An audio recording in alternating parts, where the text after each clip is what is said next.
You wake up early, get ready, commute, work the hours, clock out. And every 2 weeks, the paycheck arrives, the proof you're doing the right things. But here's the question. If you're earning a steady income, maybe even more than last year, why does your money seem to vanish faster than you can earn it? Why does payday feel less like a victory and more like a quick sip of water in the middle of a desert? Why does every month feel like you're treading water, sometimes sinking, despite working just as hard or harder than ever before? This isn't just a budgeting problem. It's not about coffee runs or avocado toast. It's a system of quiet forces, economic, psychological, and cultural, working together to make sure enough never actually feels enough. And if you don't see what's happening, you'll keep blaming yourself. When the truth is, the game is designed this way. Every raise feels good for a moment. The first paycheck feels like proof you're moving up. You imagine small upgrades, fixing the couch, taking a trip, maybe some breathing room. But then life collects its share.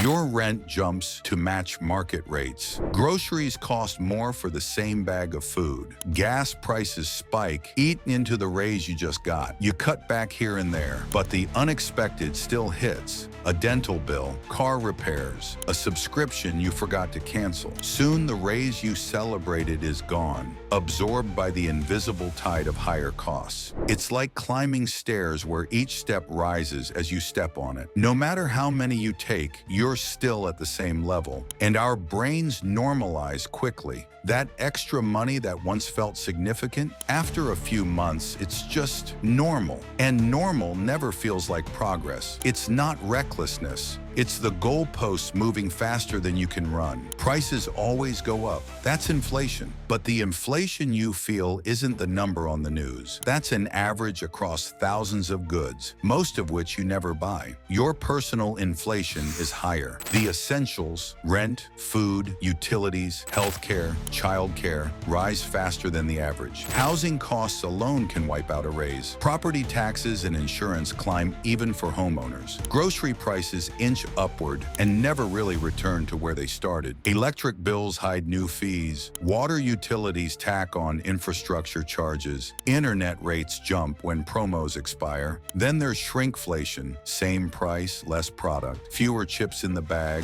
Smaller cereal boxes. Ice cream tubs with hollow bottoms. This is silent inflation. It hides in pennies and ounces, in fees and adjustments, tightening the squeeze until you feel it in your daily life. We've all heard of lifestyle creep, earning more, spending more. But for most people today, it's not about luxury, it's about survival. You move to a pricier apartment, not for more space, but because your old rent soared and this one has a dishwasher. You replace your car, not for status, but because constant repairs were bleeding you dry. You start ordering groceries, not for convenience, but because the delivery fee is cheaper than taking time off work. The changes look like upgrades, but they're often forced by shifting realities. Small luxuries become needs. Streaming services replace cable, then multiply. Coffee out becomes part of the weekday routine. Meal kits, gym memberships, ride-share apps slip into your essentials without you noticing. And once something feels normal, cutting it feels like a loss, not a choice. This is how companies win, by redefining essential in their favor. So when it looks like you're spending more because you're earning more, you might just be paying more to live the same life. You finally get a raise, maybe a few thousand a year. You divide it up and think, a couple hundred extra a month, finally breathing room. But before you touch it, it's gone.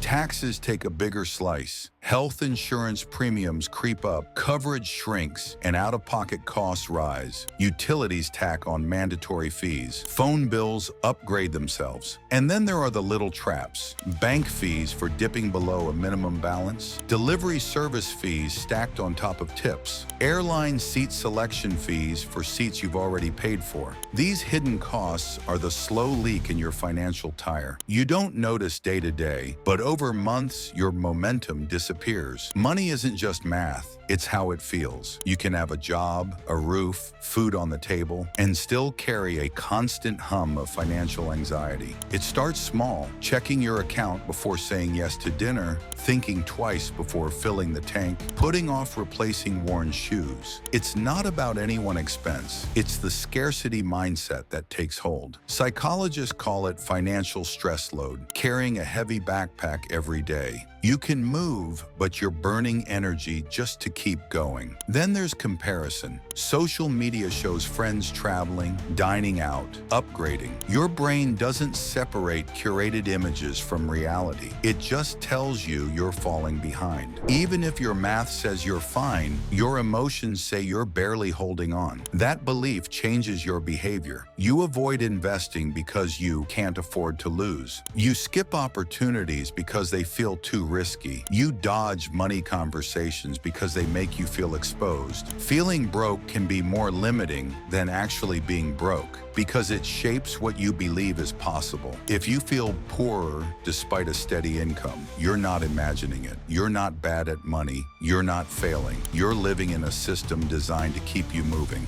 fast enough to stay afloat, but never far enough ahead to feel secure. The cost of living shifts under your feet. Silent inflation takes a little more each year. Lifestyle maintenance gets disguised as upgrades. Hidden costs chip away before you touch your paycheck. And financial stress makes every dollar feel heavier. A steady paycheck was once stability. Now it's just the starting line in a race with no finish. But awareness is power. When you see where your money really goes, you can stop the leaks. You can define what's truly a need. You can automate good habits, saving first, investing early, before the rest of the world takes its cut. You can't stop inflation or rewrite the tax code, but you can control your part of the game. And that control, choosing where your money flows, is the first step to breaking the cycle. So the next time you feel broke, even with a steady income, remember, the system is built to make you feel that way, but you don't have to play by all its rules.